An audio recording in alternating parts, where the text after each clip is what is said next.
What's up, Soul Tribe? It's your girl Dominique with Empathic Guidance, and I'm back with another video for you guys today.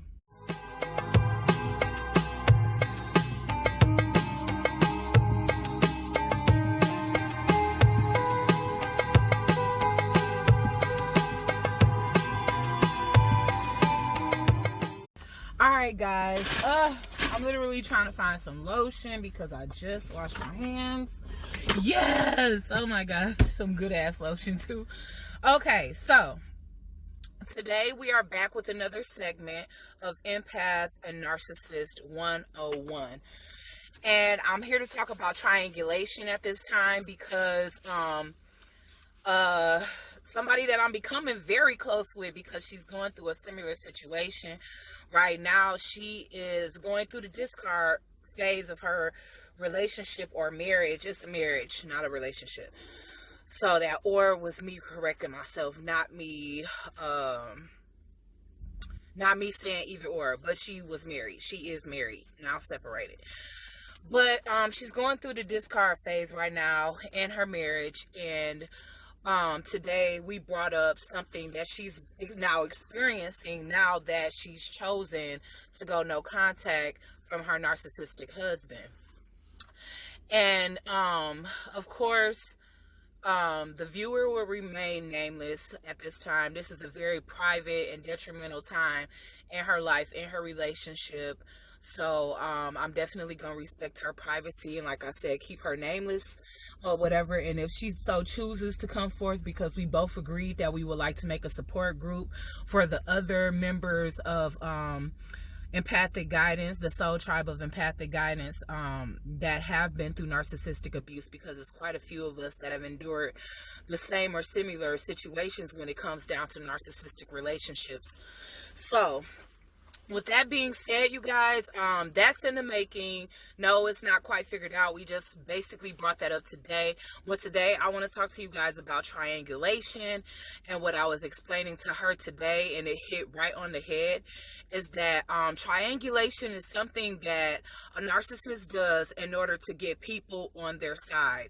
And typically the minions of a narcissist, or the supporters of a narcissist, are it's a lot of different like narcissistic lingo that we use, you know, to refer to all of these things: the stages of the relationship, the people that narcissists like kind of turn to, the narcissist spouses called supply, or sources of supply, and not just their spouse, but you know, people that they go out searching for, because they don't get addicted to the people themselves. So no, they're not addicted or attached to you or I per se.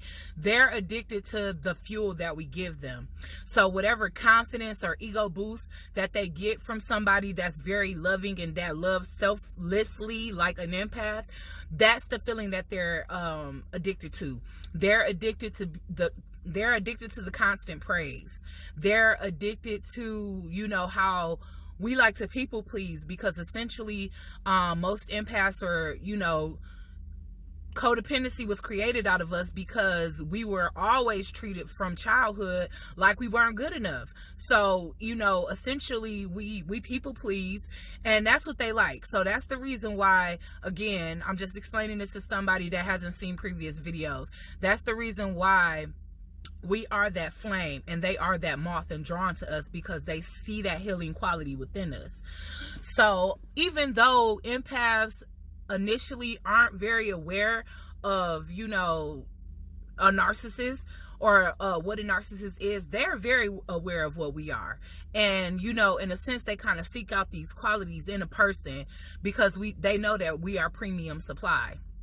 And premium supply is just literally the type of supply that can last a very long time, and a type of supply that can supply the fuel that they're actually looking for, that can supply the type of relationship that they're actually looking for. So with that being said, we're speaking on the triangulation phase of the relationship, which is not really a phase like everything else is a phase, because this is done periodically. It can be done to your family and friends, to their family, friends, co-workers, but they have to gain people on their side, because from the moment that a narcissist love bombs you, they already know that they're going to discard you. because they can't hold on to what's depleted. So once they suck all the energy out of you, you know, just like a vampire does blood, which is why they're considered energy vampires, because they literally drink our energy from us, leave us depleted, and then they have to move on to somebody that is full of fuel. Once we are so beat down on a mental and emotional level, they can't, number one, they can't be seen with us anymore. So they're not going to get those compliments that they got about us before, about how we were so beautiful and, you know, how our skin glowed, how our hair was shiny. Oh, your girlfriend is just so beautiful. You know, they get us to the point where we so stressed out that all of that dries up. You know what I'm saying? Your skin dries up. Like I said, premature aging would start to show. Your hair would just become so dry and brittle and break off, or you'll just have trouble growing your hair. My hair have never been so damaged as when I was in a narcissistic relationship. The minute that I left that relationship, my hair bloomed out my head like a damn chia pet. And again, like my skin, I was having so many skin problems. My pores were as huge as the galaxy. Now it's like I got such a baby face yet again. Like, I know I love to wear makeup, but even without the makeup, it don't matter. I have this glow. You know, my skin is even really more glowy without makeup, to be honest with you. You know what I'm saying? Like, I just have this glow, this youthful glow, because all my energy is saved to myself. And the reason why we look and feel depleted with a narcissist is because we pouring into their cup and they don't have anything to pour back, because they're empty soul. Remember, that's the reason why they need us in the first place, because we basically got enough energy to damn near give a whole person worth of energy and still have something left. But we will continue to give till we on E, and that's when they have to leave us. So back to the story. Narcissists already know from the time that they connect with you that eventually they're going to discard you. They know how it goes. They've been doing this since the beginning of time. Since they started having interaction with the opposite sex, they've been doing the love bombing, the idealization, the devaluing stage, and then they discard. And in between that, yes, they do the smear campaigns. Yes, they do the triangulation. Yes, that you will start to see their mask slip, so they'll hoover you. And that's something that we'll talk about on the next video. But today, we are talking about triangulation. So as I was stating, guys, triangulation is just simply bringing other people into you guys' relationship and smearing your name to this person, telling them every little thing you do that they deem as crazy or not right or unethical, you know. And it could be something that they even provoke, because sometimes they will literally provoke craziness from us and then act as if we don't have a right to react in the way that we react. Hence the cheating, texting other women or men, you know, because there's women narcissists out here too.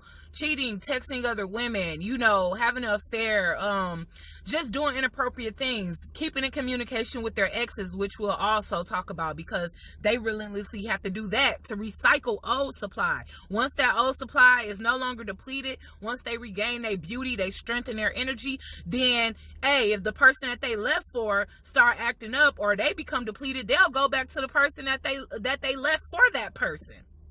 And that's just what a narcissist does. They have to keep a steady flow of energy and supply and steady rotation, guys. They have to do this. They don't have fuel like we have fuel. Like we have self-love. Like we have self-worth and self-validation. Which you'll notice that some of that stuff will diminish while you're with them, because they want you to feel just as empty as they do. And that's why they take from you. And they don't give anything back, because they want you to be empty.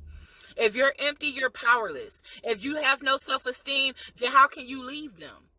And that's the reason why some of us end up staying way too long, because they end up convincing us that we're not worth it, that we can't find anybody else, that we need them, that nobody else will want us or love us the way that they do.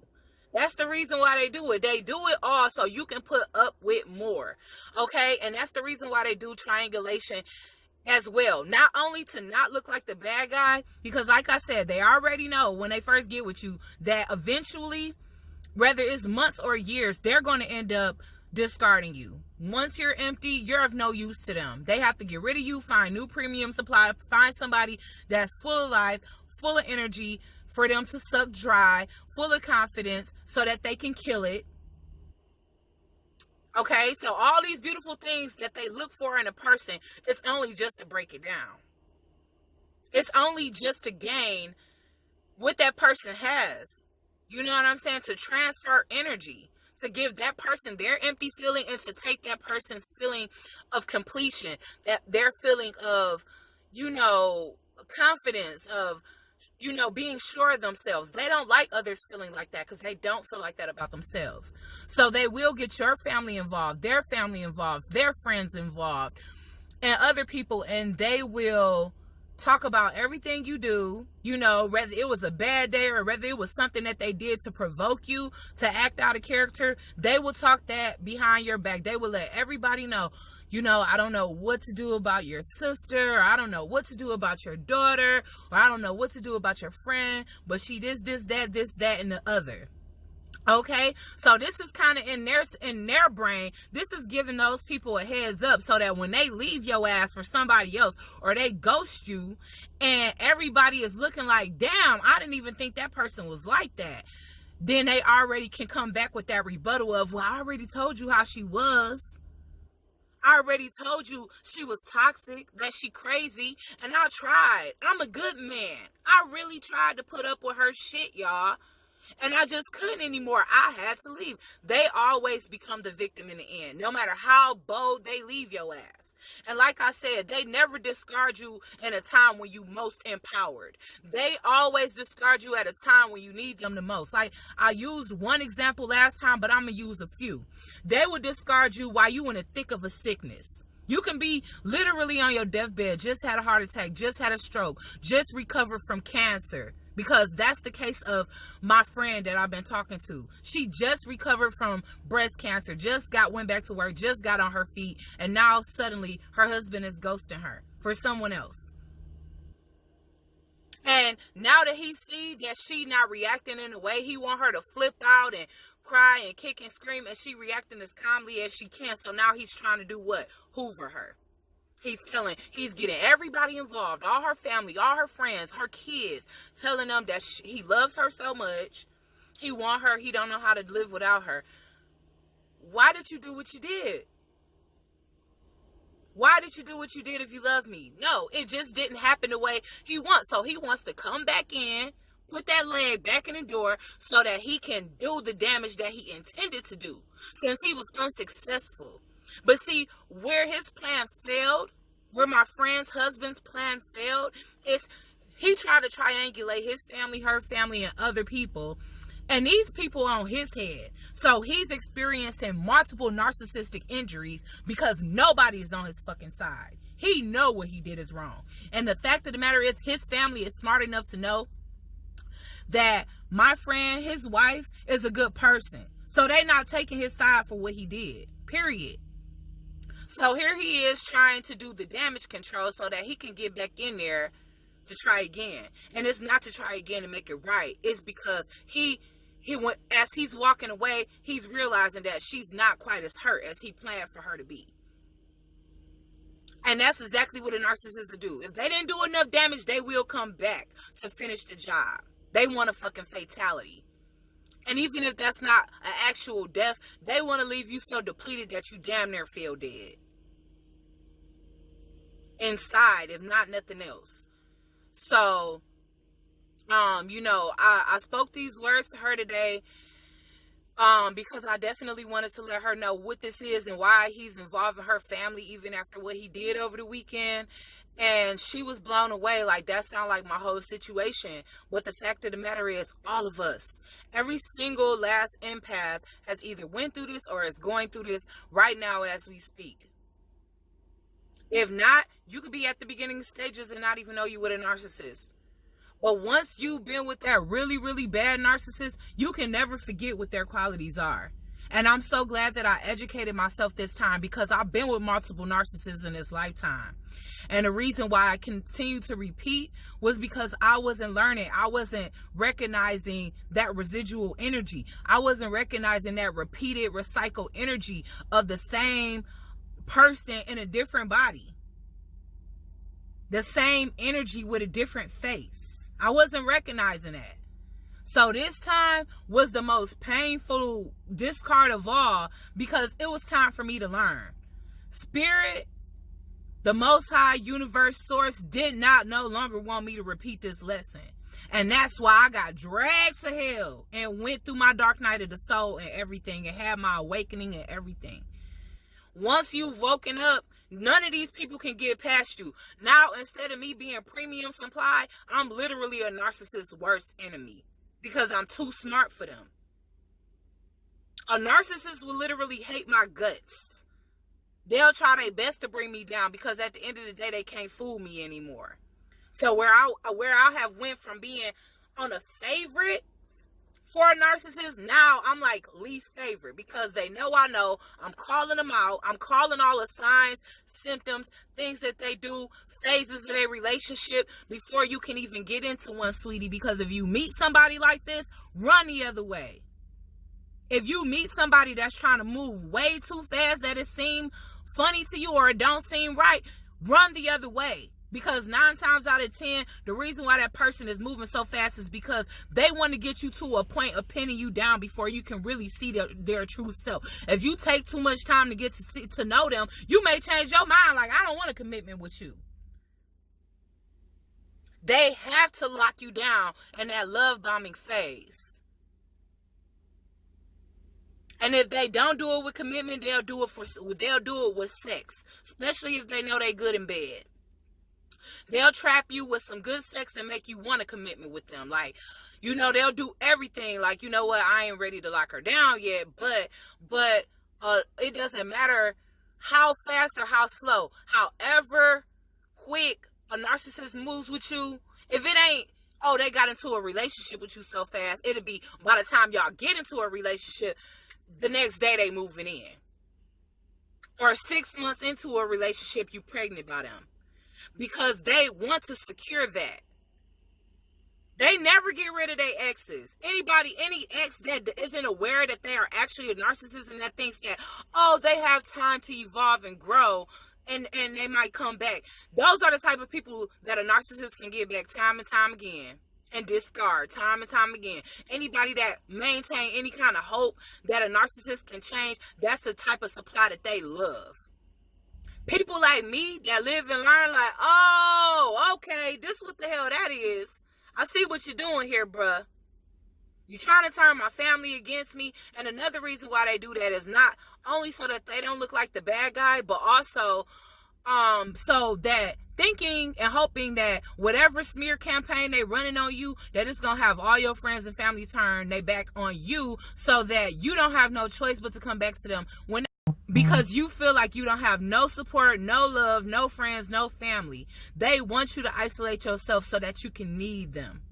So that's another reason why they do that, outside of just trying to do the damage control before they do the damage, because they already know what they're going to do. They do this in every relationship, y'all, and it get worse as it go along. Because again, they only get sharper and more advanced. They only study the right things to do, the wrong things that they won't do again. Every single relationship, they learn from each and every last supply that they have had. They don't just imitate our personality, but they learn from their mistakes. Not in a sense to not repeat them, but in a sense to not get caught next time. So don't forget that. No narcissist that ever comes back to you claiming to change is for real. You are simply being hoovered. And yes, hoover is exactly what it sounds like. A vacuum being sucked back in. And we'll speak more on hoovering on the next segment. But I definitely wanted to speak on triangulation, because if you want to know why all your friends and family may be turning their back on you after you need them because you've been discarded by somebody, you really, really heartbroken, and you feel like nobody is there for you, then they might have got some of your family and friends on their team as flying monkeys.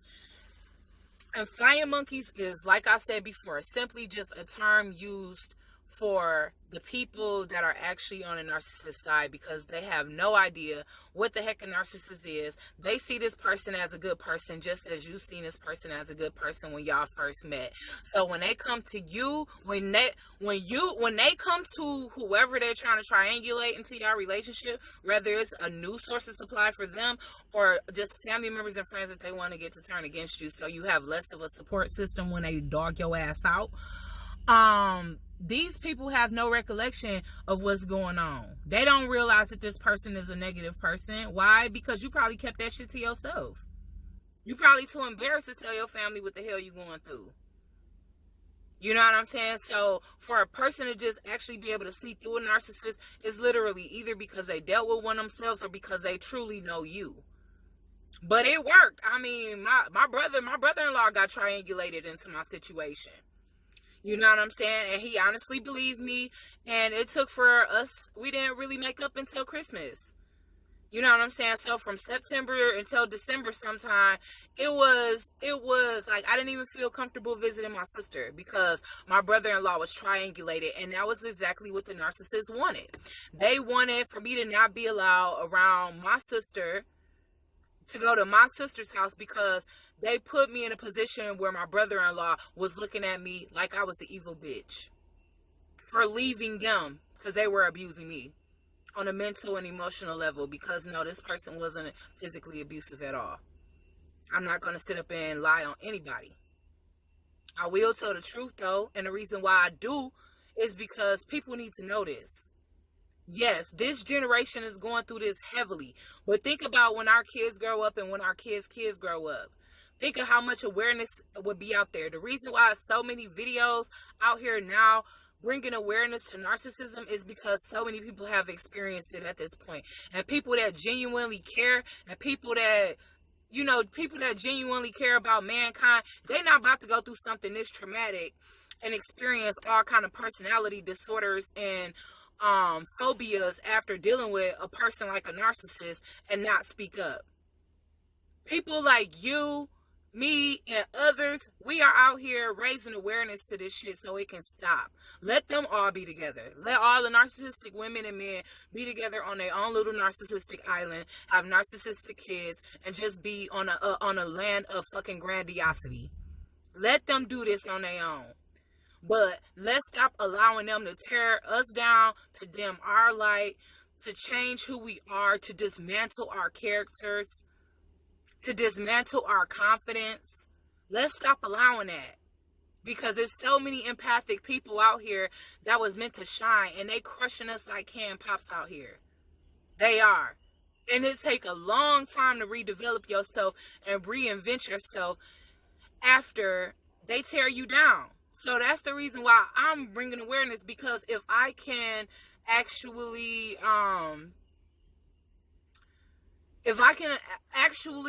teach people to take preventative measures to look out for what it is that they need to watch out for, then that's one less person that got to be sitting up here recovering from PTSD after they thrown out on their ass.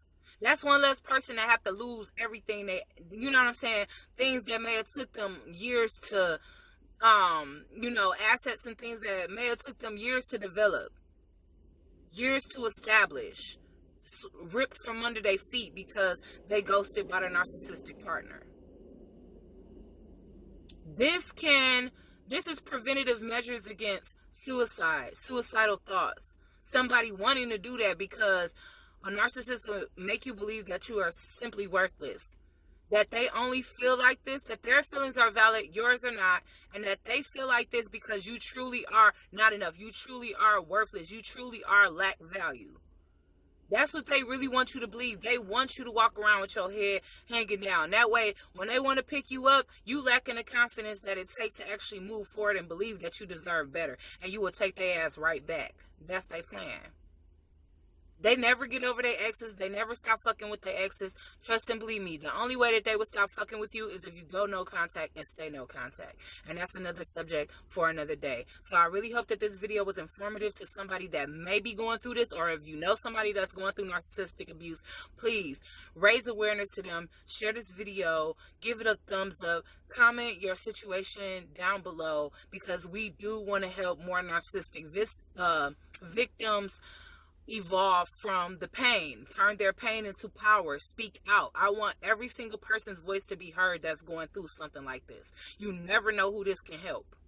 Somebody's knowledge helped me, and I know my knowledge is helping somebody else, and the knowledge that I'm sharing with the next person, their knowledge is going to help somebody else, and so on and so forth, until this is at very minimal, instead of so many people having to recover or just being eternally, infinitely damaged by people like a narcissist. So again, guys, I'll check y'all out on the next video, but stay tuned on this Narcissist versus Empath 101. Okay? Later.